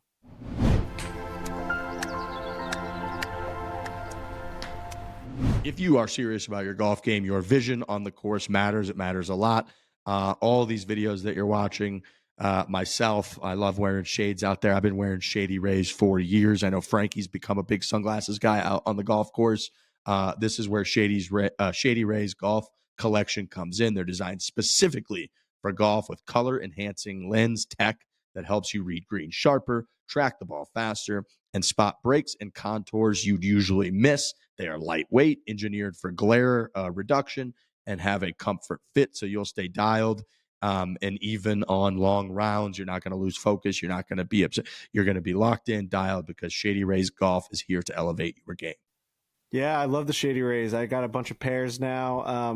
They got like the sport mode ones, and they've got real, to me, they're like my Hollywood glasses. I feel like I'm an actor when I'm walking around. They just make you feel good. They make you look good. Ever since I got my LASIK, shout out to Dr. Jeffrey De La Russo, who changed my vision, which is something I like sometimes take a step back and say, I cannot believe I can see clearly right now. This guy literally gave me vision as if he was God.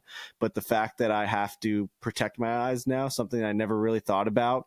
I'm wearing sunglasses all the time, and when you're driving or when you're out in a really bright area, you can feel how relaxed everything around your eye socket is when you put on sunglasses, especially when you're driving. Like you're driving and you're kind of squinting and you're fighting through it, and then you put the sunglasses on and it's like, wow, this is how your eyes and your face should feel at all times. You should not have that tense feeling. That's how you get headaches. That's how you end up getting eye strain. Make sure you get on Shady Rays. They look good. They feel good. They're good for you. It's healthy to wear sunglasses. It really is. They've also got the best. If you lose or break them, Shady Rays will replace them. That's very serious. They'll just replace them. And we've teamed up with Shady Rays to bring you a phenomenal exclusive offer. You just head to shadyrays.com, use our code FORE, that's Fore. You get 35% off polarized sunglasses. So try for yourself. The shades rated 5 stars by over 300,000 people. That is shadyrays.com. Use that code Fore, Fore, and you get 35% off polarized sunglasses.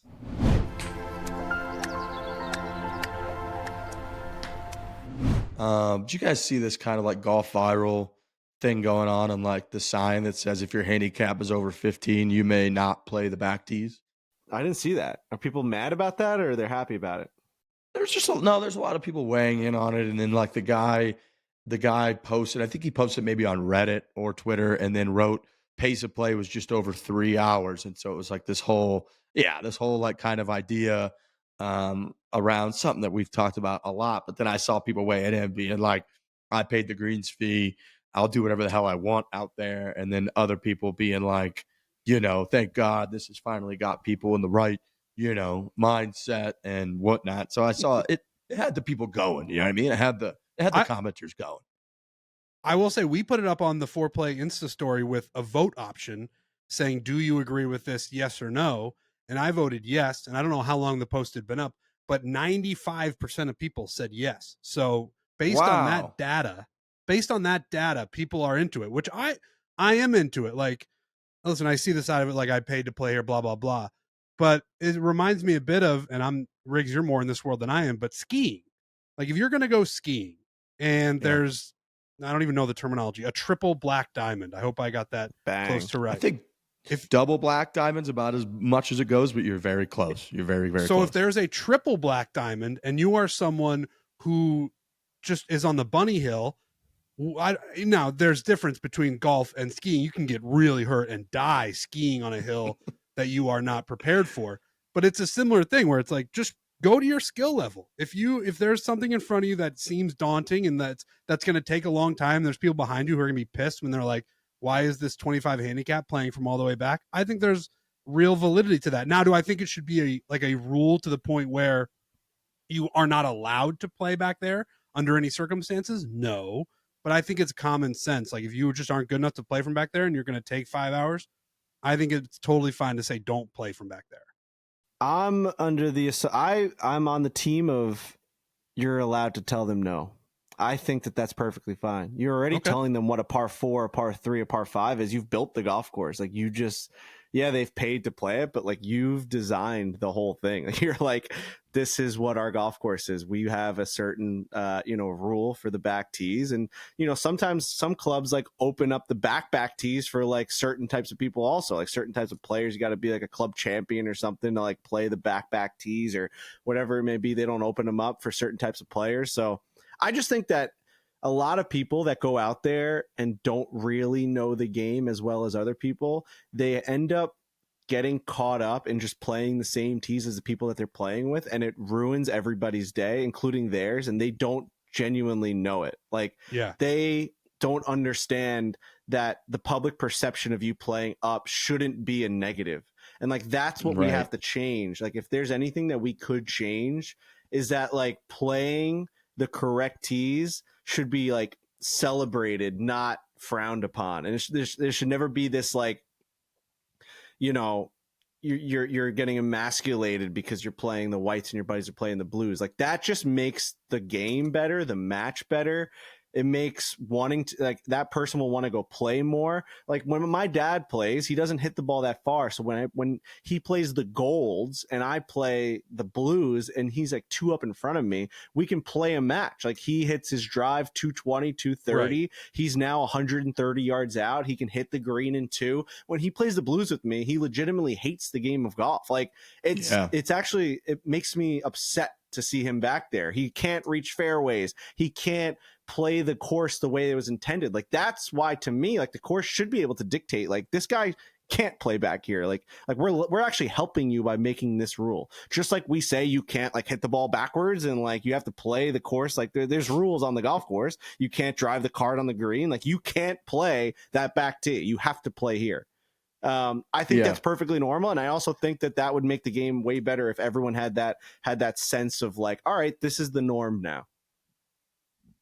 Right. And I don't get the mantra, the mindset, I guess, of like, no, I paid, I'm going to like play wherever. It's like, dude, if you pay for a ticket at like a football game, you don't get to just be like, I'm going to go on the field and like throw the football into the end zone. It's like, no, you're like, there are rules within society based on no matter whether you paid for something or not. It's like, if you paid for a ticket at a play on Broadway, you can't just like scream out in the middle of the play. Like they'll remove you from the theater. Like, you don't get to just do whatever you want. And so I think it's identical with golf. It's like there's like flower beds near the clubhouse that look beautiful that they deem like ground under repair, or that you like are not allowed to play out of the flower beds and just hack up 11 flowers because that's where your ball came to rest. And in the same exact vein, it's like, no, they should be able to tell you where you can't play. I agree that it shouldn't be like crazy strict. I think at Pebble, for example, you have to have like a note from your head pro if you're a member of a club that says you're below a 0 handicap or something to play like the tips. And so like certain places, I don't mind it, but a general rule like that, if like, dude, if you're a 15, I thought that should say 5 or something, or like 10, like if you're below a 15, you can't play the back tees. I think that's unbelievably reasonable. Is that Pebble thing true? Yeah, I believe, I don't know exactly what the rule is, but you're not allowed to play the tips at Pebble. I think you could play the blues if you want, which is what we play a lot when we go with like Isner. But then the tips, which are whatever, the US Open tees or something, I think you're like not allowed to play them unless you have a note from someone, PGA Pro, Beef, something like that. There's just something very funny to me about like, hey, I brought this note from my PGA Tour Pro. They say I can play from back there. It's like a note from your mom being like, I got to leave. I got a dentist appointment. I got to go. Also, the pressure on that first tee is immense. Oh, ooh, boy. You had to go through all this trouble to like get a note written. You had to hand it and submit it. They have to read the note for me, and then like everyone kind of peeks out of the clubhouse and they're looking out at you and they're like, "All right, this guy is the guy with the note. He's gonna go play those back tees." And you hear the Fore call like into the houses of Pebble Beach, and even just like putting that note in your luggage is funny to me. Just like, all right, I got to make sure I'm going to make sure I bring this with me in my Hey, backpack. Tom, I got a question for you. Could you write up this little note here? I'm going out to Pebble. I'm trying to play those tips. And then he's got to think about like, how's this guy been playing? Am I going to put my name on a note that's going to go to Pebble Beach that's going to allow him to play from the back tees? Well, that's the other funny angle of this. Has anyone ever like forged the note, or like has anyone lied for someone to go play those tips and it's gone horrifically? Like people were getting hit, balls are flying everywhere, and they had to like call the guy who signed the note and was like, you sent us a guy that's definitely not a plus handicap. Like you're banned. No more notes. You've lost your note privilege to give out to people to go play the tips at Pebble. That's interesting. I'd never heard that. Yeah. And I remember, God, sometime we were there and some group was getting like yelled at by the marshal or something for playing the back tees. And that's when our guy Newman like got into it with them. And that was, I think I've told the story. We almost got into like a fist fight walking up the 14th fairway at Pebble while these guys were on the 6th tee. And I think it was over the marshal saying something around these lines. So that's kind of what made me think that that's the rule there. But yeah, imagine being like, oh yeah, you got your credit card and do you have that note so that we can like let you play from the tees? I have tried to do it in some of our videos, just in getting it back to the what tees to play, where I will play the whites or I will play the white blue combo. It's because I don't hit it that far and it's something I'm trying to work on. But while I'm working on it, I want to have a good time on the golf course. I don't want to play strictly from the blues where I'm going to have 195 yards into every single green. It's like, that sucks. And it's not fun to play. And I would imagine there are people out there who get forced, not even forced, just like everybody starts walking towards one tee and you're like, all right, I guess I'll walk that way. It's really that simple. It's not even talking about it. It's everyone has their drivers out and everyone starts walking towards a particular tee. So you're like, all right, I guess I'll go back there with them. So the game of golf is far more enjoyable if you play to the tees that are at your level. It seems like it should be obvious, but it does have this weird ego, masculinity, bravado thing to it that it just shouldn't have. And it's playing from the right tees is so much better. So much better. There was a Reddit thread about teeing the ball lower with the driver, and it got me thinking like there was, and there definitely is, this perception that teeing it really, really high and off your front foot and angling your back shoulder down and like preparing to launch this thing with like really high launch angle and all these things like or I guess like impact angle going up is the only way to hit a driver. We did the video with Rory McIlroy where he said that that's what you need to do to hit the ball further.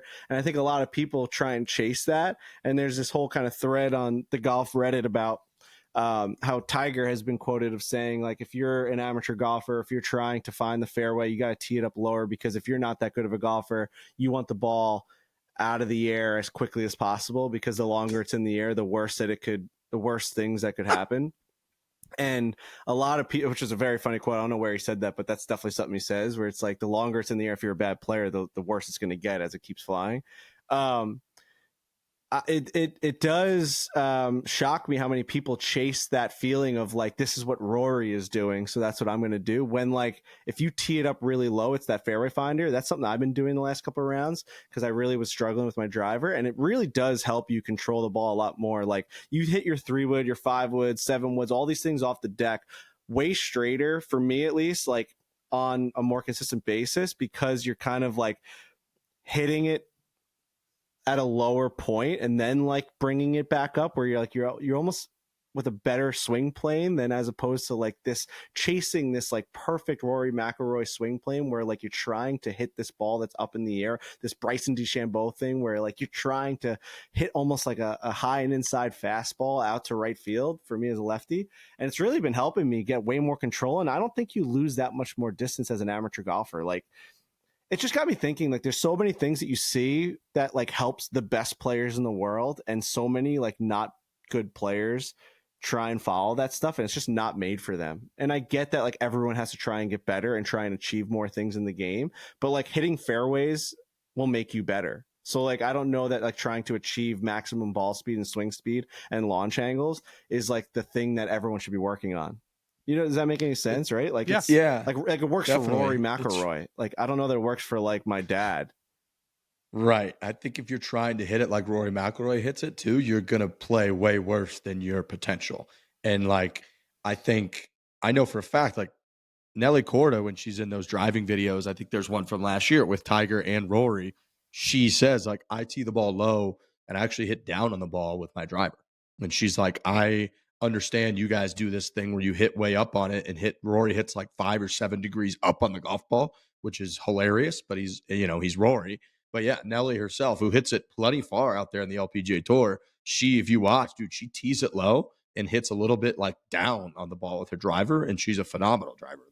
Yeah, it's just a lesson that there's like no one way to play the game, and it just feels like a lot of times, and even in like our videos, like we have a video that has like 5 million views of Rory, and the video is how to hit longer with Rory McIlroy, and that is the truth. Like, that is how you achieve more distance and more speed once you get to that level. But not everyone has that type of swing plane where it works like that. And I don't know, it's just been I've been talking a lot with buddies that we've been playing a lot now that we've been home, and everyone's always trying to chase more distance, and they're also trying to hit more fairways. And to me, it's like, when you're playing the yardages that we're playing, and it goes back to the tee argument, where if you're playing the correct tees and it's built for your game, that distance, like, you don't need to chase these types of professional numbers. You can, if you just find the fairway on a consistent basis, your day on the golf course is going to be the most fun you've ever had in your entire life. Like, the difference between being in the fairway and not being in the fairway is everything. And I know, what's our guy's name? Who have done everything with the psychopath. I mean, I know you're gonna know it now that I said the psychopath, but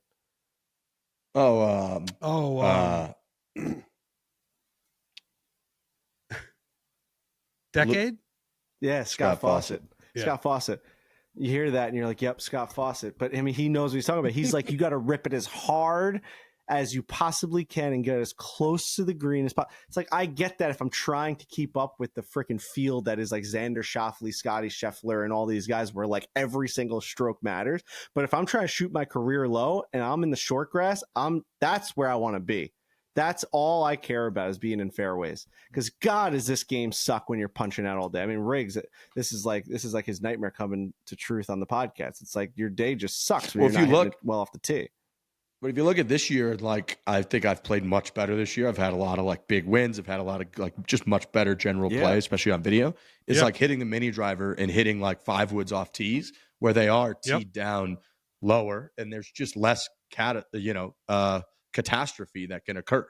And like, it's not like I'm not hitting it 280 in the air with my driver and like demolishing holes, but it's like, let's say my shitty one goes 220, but it's in the right rough instead of being out of play and I'm dropping. That's just like dramatically changes my score over 18 holes. Yeah, I guess it's like people should stop trying to chase play. Like, if you have the decision to play from the white tees or the blue tees, and you know that your game, you could tee it up low, you could find the fairway with a mini driver or a driver with a little bit of a cut, and you can hit your fairway at like 240, 245, 250, whatever it might be, and you can play the game from there. Or you're going to try and chase these numbers from the blue tees, and you're going to tee it up high, you're going to chase this crazy swing speed. You're like, I guarantee that your day would be way better from the white tees playing that solid controlled game, as opposed to chasing this like unrealistic style of play that everyone thinks is like the sexy. Like, that's for us viewing. That's for us watching golf. Like, the best players in the world going after it. The same reason why like you watch a baseball player throw like a 92-mile-an-hour sinker. Like you can't do that. Like, if you go out there, you're just gonna like it. I don't know. I'm just like coming around to the fact that like I'll never get there, and I'd rather have fun in the game that I can play the best in my ability. Like, I'm almost done trying to chase something that I can never be. At some point, you got to become like self-aware, and like you have to realize that that's just who you are. I agree. I like it. I think that's a good mindset. I think we're all going to play better golf. That's the goal. And make sure you check out the gear for the Ryder Cup. Make sure you're ready for the Colorado Avalanche video on Wednesday. A lot of travel coming up, like we said, but we will be back Thursday for our second show of the week. So safe travels, gentlemen. I'll see you when I see you. Hit it hard. Hit it hard. Hit it hard.